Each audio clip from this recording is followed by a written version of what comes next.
Today we're going to answer the popular question, how do I choose the right e-bike? With so many different kinds out there, it can be tough to decide which one will serve your needs best. Ordering over the internet without ever seeing the bike in person only makes it harder. But don't worry, we're going to walk you through the most important factors to consider when choosing your new e-bike.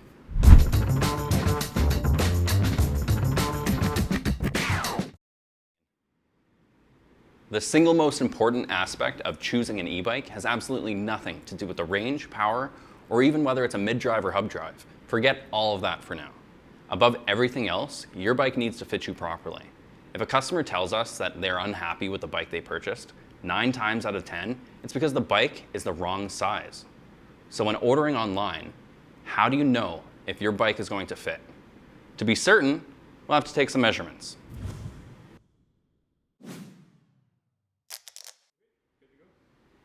Since we humans come in many shapes and sizes, simply choosing the recommended bike size for your height is not accurate enough. You'll need to measure your inseam, the distance from the bottom of your feet to the point where your pant legs join. To do this right, you'll need a tape measure, a hard rectangular object like a book or a clipboard, and a wall. This will be our measuring point, so we'll use the wall to make sure that the top edge is level. You don't want this angling up and you don't want it angling down, as this would skew the measurement. When you take the measurement, make sure that it is square to the wall. All right, so Landon here is going to demonstrate how to take the measurement. With your back against the wall, place the item you're going to be using to measure at the top of your inseam. Make sure it is square to the wall, then extend the measuring tape that you're going to end up using to the ground and take the measurement at the top, right on the edge here. So Landon's measurement here comes in at 33 inches.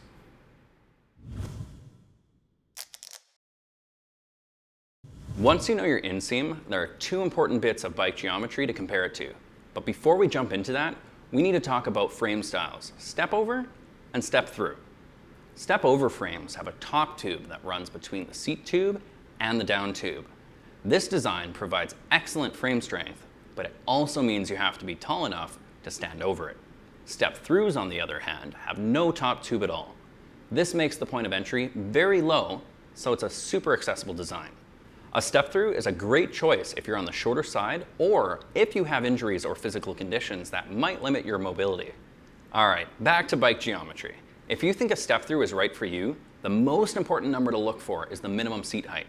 Minimum seat height is the distance from the top of the seat in its lowest position to the ground. It can be larger than your inseam, but not by more than 1, maybe 2 inches. This will ensure that both your feet can touch the ground while you're seated on the bike. If you're more interested in a step-over frame, you'll need to pay attention to a second measurement, stand-over height. Stand-over height is the distance from the top tube to the ground. It is very important that your inseam is 1 to 2 inches larger than the stand-over height to ensure that you can comfortably stand over the bike. You'll still need to make sure that the minimum seat height is within range. On this bike, the minimum seat height is 34.6 inches and the stand-over height is about 29 inches. That makes it the perfect fit for Landon with his 33-inch inseam. As you can see, he is able to easily mount the bike in a standover position. He can stand flat-footed with no discomfort. When up on the seat, he is still able to reach the ground with his toes, and there's enough room to adjust the seat upwards if they want to get a better leg extension on their pedal stroke. Thank you, Landon. Let's move on and see what a good fit looks like for a smaller person. Russell here is going to try out the Challenger. Russell, what is your inseam? My inseam is about 29.5. Okay, so with a 29.5-inch inseam, he's going to need a bike with a minimum seat height of about 31 to 32 inches and a standover height of well under 30 inches. That is exactly what we have here. As you can see, he mounted the bike with ease and can stand comfortably over the bike with his feet planted on the ground. When he gets up on the seat, he can still touch the ground with his toes. Now let's see what an improperly fitted bike looks like. Remember, this bike has a 29-inch standover height, so it's very close to Russell's inseam. As you can see, this doesn't look very comfortable. He has to be on his toes in standover position, and getting up on the seat is going to be very difficult. Not only is this awkward, but it also puts you at a higher risk of falling. Thanks, Russell. For a proper fit, you must always allow for some safety room. If your inseam is equal to or smaller than the standover height, you're looking at the wrong bike. And if it's really close and you're just not sure, We always recommend sizing down. Remember, you can always raise the seat on a smaller bike, but there's nothing you can do to fix a bike that is too big. Fit truly is the most important aspect of purchasing a new bike, and measuring your inseam is the best way to check for fit. Make sure you take the time to measure yourself and find a bike that's right for you. You would never want to buy a pair of shoes that are 3 sizes too big, so don't make the same mistake here. A properly fitted e-bike will give you comfort, confidence, and a happier time in the saddle.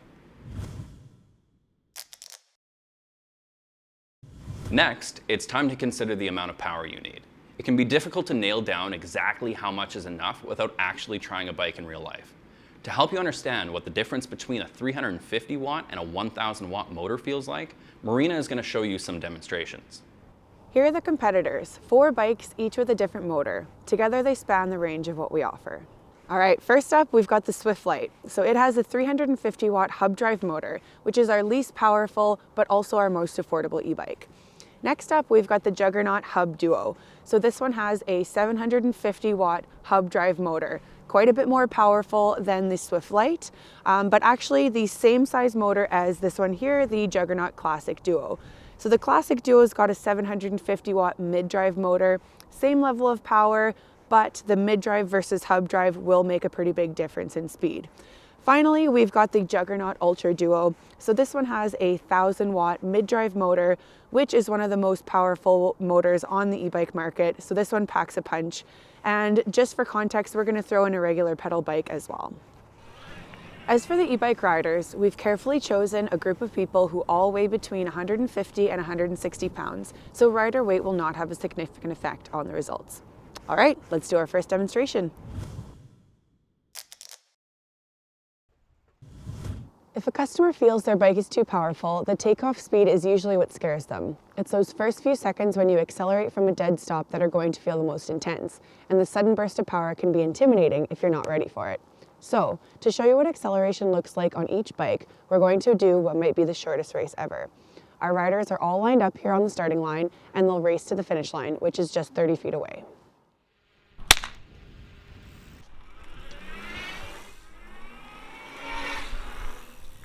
Okay, let's go back and analyze what happened.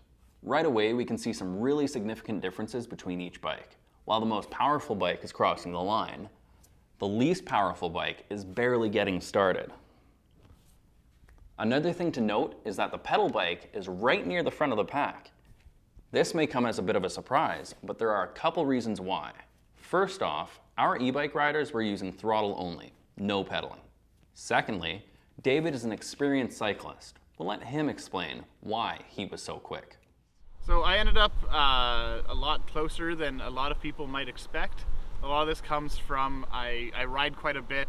I play a lot of sports that involve building muscles in my legs. Also, my bike weighs considerably less than most e-bikes and is geared really well to accelerate quickly. Back to the race. The 1000 watt mid-drive is leading the cyclist by an entire bike length. So, to understand how powerful this motor is, imagine having a fit cyclist pedaling with all their might to propel you, and then turn it up a notch. Moving on, the 750 watt mid-drive actually finishes toe-to-toe with the road cyclist as seen here. And the 750 watt hub drive, well, it trails just behind that.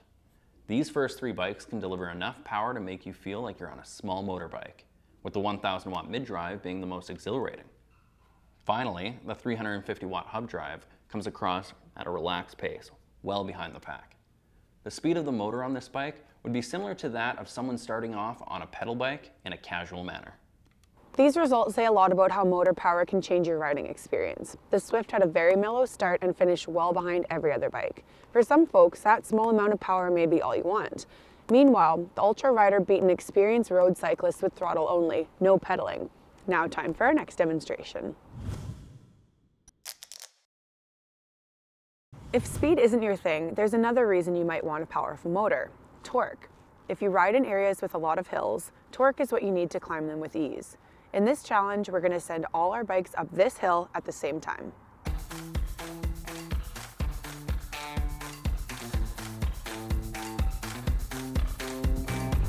Three, 2, 1.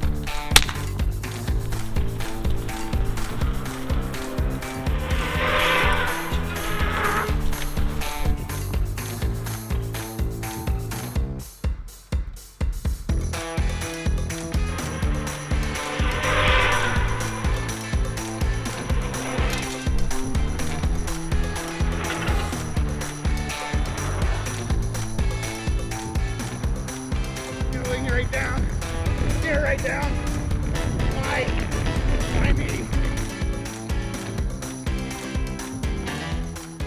This is where the more powerful motors really showed their strength. They climb the hill much quicker, all while requiring far less effort from the rider. If you like to go fast or live in a very hilly area, it's more than worth it to spring for a mid-drive. But remember, you can't tackle hills like that on a mid-drive unless you're making proper use of the gears, which brings us to the next point of consideration: ease of use. Some e-bikes are easier to use than others. This mainly comes down to what type of motor they're equipped with. A mid-drive motor, such as this one here, relies on the chain to get the power to the rear wheel. So, the gear you're in heavily affects both the torque and the speed you can achieve. You really need to know how to operate the gears properly in order to get the most out of the bike and prevent damaging the drivetrain. Hub drives, on the other hand, are located right in the rear wheel. With no gears involved, this makes them significantly easier to use because while the bike might have gears, as far as the motor is concerned, it doesn't matter which one you're in.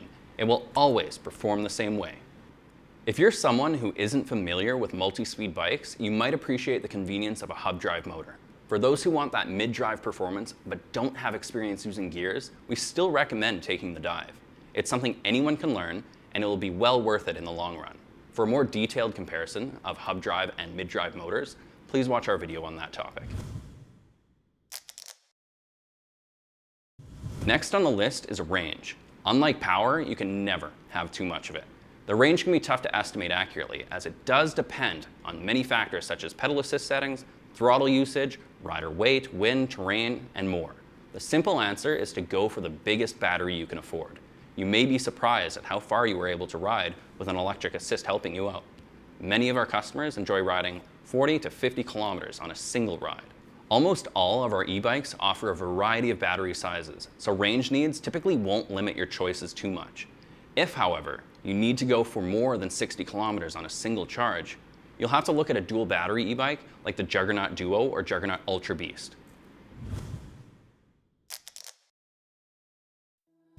Finally, you need to consider how you'll be riding your bike.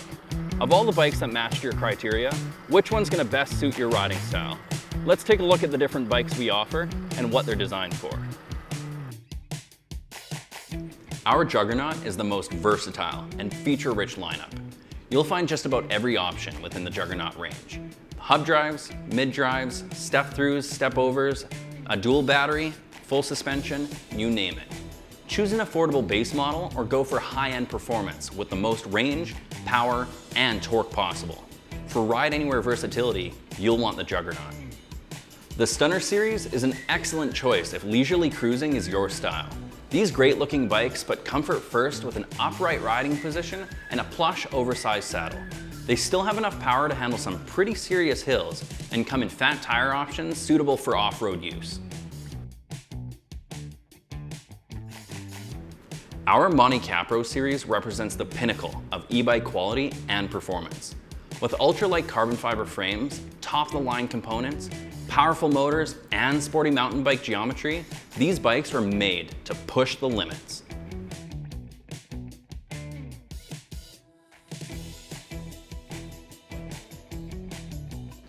When it comes to light-duty riding, the Swift series is a great option. Being easy on the wallet isn't their only strong point. These bikes are lightweight, nimble, and stylish, which makes them a go-to for city cruising with an extra boost.